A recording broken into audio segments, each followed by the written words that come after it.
দোষীদের শাস্তি চাই। I want justice. কঠোর থেকে কঠোরতম শাস্তি চাই। ওই জায়গাটা কেটে নুন লঙ্কা দিয়ে টাঙিয়ে রাখা উচিত কিছুক্ষণ তাদের, তবে ওরা বুঝবে কতটা কলকাতার আরজি করের এই বীভৎস ঘটনা চারিদিকে মেতে উঠেছে। সত্যি কতটা নৃশংসভাবে মরতে হলো ওই মেয়েটিকে। কি অন্যায় করেছিল মেয়েটা? তাহলে কেন ওকে মরতে হলো এইভাবে? মেয়েরা কি সারা জীবন পিছিয়ে থাকবে? স্বাধীন দেশে কি তারা কখনোই স্বাধীনতা পাবে না? পরাধীন হয়ে থাকবে? কোন দিক থেকে পিছিয়ে মেয়েরা? মেয়েরা ছাড়া কি এই পৃথিবীটা কোনোভাবে সম্পূর্ণ হতে পারবে? একটা ছেলে যেরকম পুলিশ হতে পারে, একটা মেয়ে সেরকম পুলিশ হতে পারে, একটা ছেলে যেরকম ডক্টর হতে পারে, একটা মেয়েও ডক্টর হতে পারে, একটা ছেলে যেরকম শিক্ষক হতে পারে, একটা মেয়েও শিক্ষক হতে পারে। এমন অনেক কাজ আছে যেটা মেয়েরা পারে কিন্তু ছেলেরা পারে না। কিন্তু সমস্ত কাজ ছেলেরা পারে সেটা প্রত্যেকটা মেয়ে পারে, চাইলেই পারে। হ্যাঁ, হতে পারে অনেকের জড়তা থাকে, কোনো কারণে হয়তো পিছিয়ে থাকে, কিন্তু তা বলে এটা নয় যে একটা মেয়ে কিচ্ছু পারে না। হ্যাঁ, অনেক কারণে হয়তো সংসারের গণ্ডিতে তারা আবদ্ধ থাকে, কিন্তু একটা সংসারও পরিপূর্ণ হয়ে ওঠে একটা মেয়ের জন্যে। এই সংসার, এই সমাজ, এই পৃথিবী পূর্ণতা লাভ করে শুধুমাত্র একটা মেয়ের জন্য। তাহলে কেন মেয়েদের এরকম অবস্থা হবে?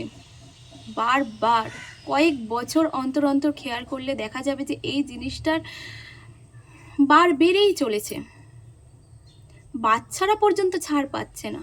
কত ছোট ছোট বাচ্চারা পর্যন্ত ছাড় পাচ্ছে না। চারিদিকে 2-5 বছর অন্তর অন্তর এরকম ঘটনা ঘটে চলেছে। পেপারে পড়া যায়, খবরে শুনতে পাওয়া যায়, এমন অনেক জায়গায় এমন ঘটনা ঘটছে যার কোনো হদিশও পাওয়া যায় না। সবসময় বোঝানো হয় যে একটা মেয়ে রাত করে বাড়ি ফিরতে পারবে না, কোনো খারাপ কিছু ঘটলে মেয়েটার অন্যায়, মেয়েটা ছোট ড্রেস পরেছিল, মেয়েটা রাত করে বাড়ি ফিরেছে, সমস্ত দোষ দেওয়া হয় মেয়েদের। কই একটা ছেলে রাত করে বাড়ি ফিরলে তো তাকে জিজ্ঞেস করা হয় না? একটা মেয়ে যদি কখনো কোনো কাজের সূত্রে হোক বা কোনো কারণে হোক দেরি করে বাড়িতে ফেরে, তাকে নানান রকমের বদনাম দেওয়া হয়।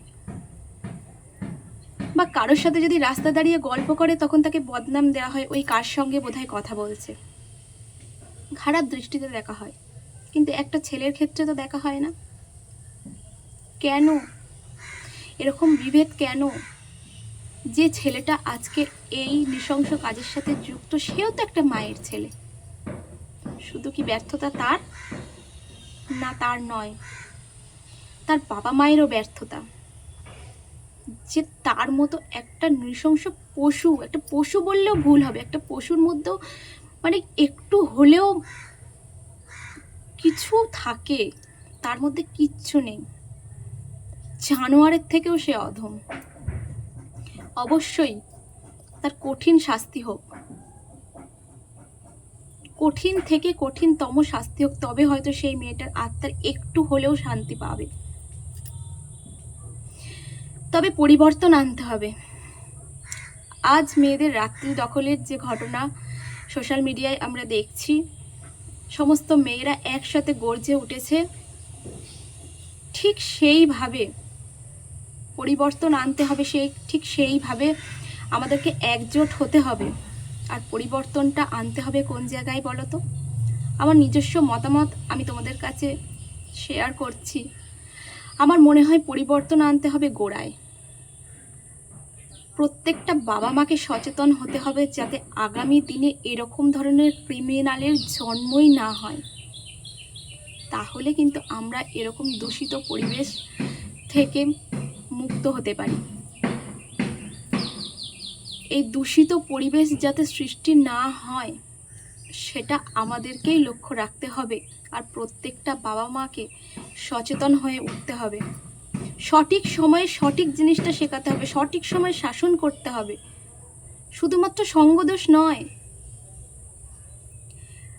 13 এজের পর থেকে বন্ধু হয়ে উঠতে হবে সন্তানের, যাতে করে বাইরের বন্ধুর সঙ্গের থেকে বাবা মার সঙ্গটা তারা বেশি করে উপভোগ করে। একটা বাচ্চার মনে নানান রকমের কৌতূহল জাগে।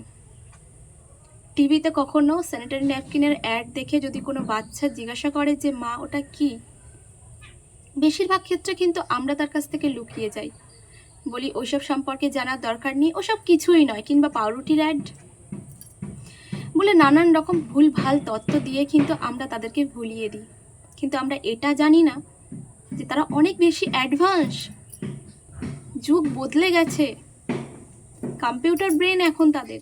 এই কৌতূহলটাই কিন্তু ছোট ছোট থেকে অনেক বড় হয়ে ওঠে আর বিকৃত মানসিকতার জন্ম নেয়।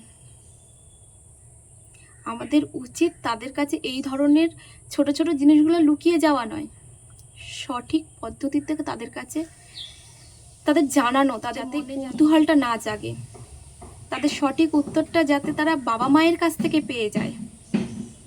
একটা মেয়ের যখন 12-13 বছর বয়স হয়, তার নানান রকম শারীরিক পরিবর্তন ঘটে, তাকে আমরা নানানভাবে শিখিয়ে তুলি যে কিভাবে কি করতে হয়। কিন্তু একটা ছেলের মনে কিন্তু সেই কৌতূহলটা জেগে ওঠে, তাই একটা ছেলের কাছ থেকে গোপন করে নয়, তার কৌতূহলটাকে মেটাতে হবে সঠিক প্রসেসে, আর সেটা পারে একমাত্র তার বাবা মা। একটা শিশু কখনোই আকাশ থেকে পড়ে না, আর সে জন্মে থেকেই খারাপ হয়ে যায় না। মায়ের কোল থেকে জন্ম নেয় আর মায়ের শিক্ষায় শিক্ষিত হয়। শুধু মা নয়, বাবা মা দুজনেরই উচিত সঠিক শিক্ষায় শিক্ষিত করে তোলা, তবেই তাদের কিন্তু বিকৃত মানসিকতাটাকে তারা বর্জন করতে পারবে।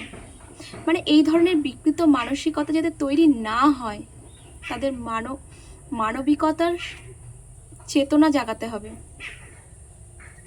সুন্দর শিক্ষায় শিক্ষিত করে তুলতে হবে। শুধুমাত্র একটা বাচ্চা জন্মের পর একটা বড় স্কুলে ভর্তি করলাম, অনেক শিক্ষায় শিক্ষিত করে তুললাম, অনেক অনেক বড় বড় ডিগ্রি দিলাম, এটাই শেষ নয়। ডিগ্রির পিছনে ছুটে কোনো লাভ নেই।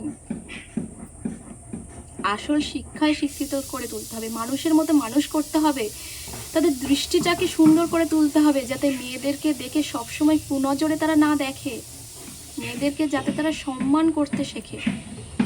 মেয়েরা তো মা, মায়ের জাত, তাহলে কেন মেয়েদেরকে সম্মান করবে না? সবসময় মেয়েদেরকে কেন পিছিয়ে থাকতে হবে? কোন কাজে মেয়েরা পিছিয়ে আছে? শুধুমাত্র কেন মেয়েদেরকে শিক্ষা দেওয়া হবে যে বাইরে যেতে পারবে না, বাইরে কাজ করতে পারবে না? তাহলে কিসের স্বাধীনতা?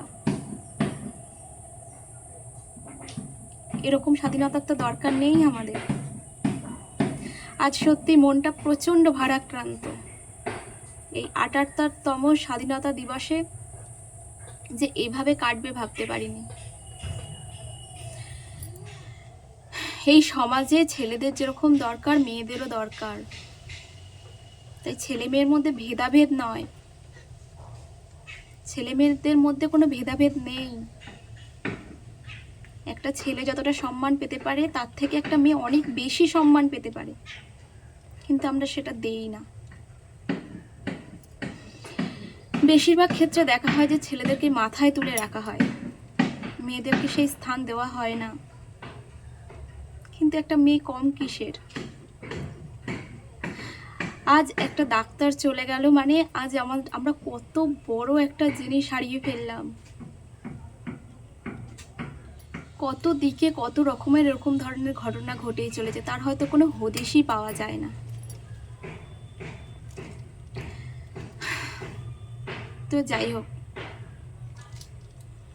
সবাই একসাথে লড়তে হবে, সকলে মিলে একসাথে যেরকম গর্জে উঠেছে সেরকম আমাদেরকেও প্রতিজ্ঞা করতে হবে, যাতে সন্তানদেরকে আমরা সঠিকভাবে মানুষ করতে পারি। নিজের সন্তানদেরকে এমন মানসিকতায় গড়ে তুলতে হবে যাতে মানুষকে দেখে সে সম্মান করে, শ্রদ্ধা করে, খারাপ দৃষ্টিতে নয়, ভালো দৃষ্টির সঙ্গে সে তাকায়।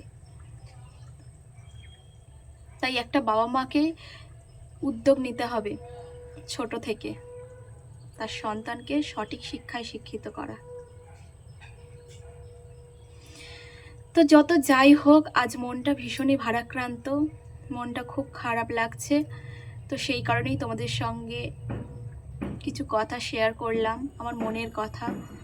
যত যাই হোক না কেন, এরকম একটা ঘটনা ঘটলে সত্যি কিছু করতে না পারি, অন্তত নিজের মনের কথাগুলো শেয়ার করছি।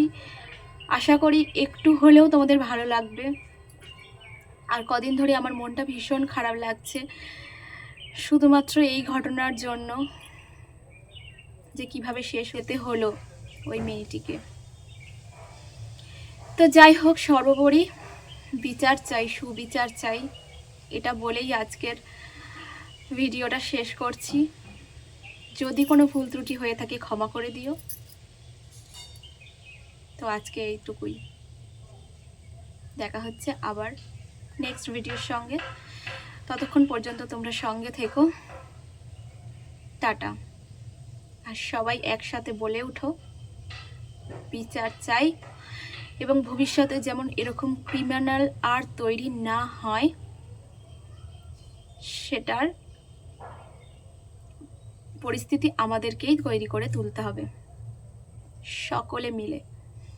এই যে সারা দেশে আর কি মেয়েরা একসাথে যেরকম গর্জে উঠেছে, সেরকম প্রত্যেকটা বাবা মা যদি একসাথে উদ্যোগ নেয় যে তাদের সন্তানকে সঠিক শিক্ষায় শিক্ষিত করে তুলবে, আমরা কিন্তু পারবো সুন্দর একটা সমাজ তৈরি করতে, সুন্দর একটা পরিবেশ তৈরি করতে আমরা ঠিক পারবো। আর কিছু বলার নেই, আর কি বলবো বুঝতে পারছি না। মনটা ভীষণই খারাপ লাগছে, ভারাক্রান্ত হয়ে আসছে। তো যদি কোনো ভুল ত্রুটি হয়ে থাকে ক্ষমা করো। এখনকার মতন টাটা।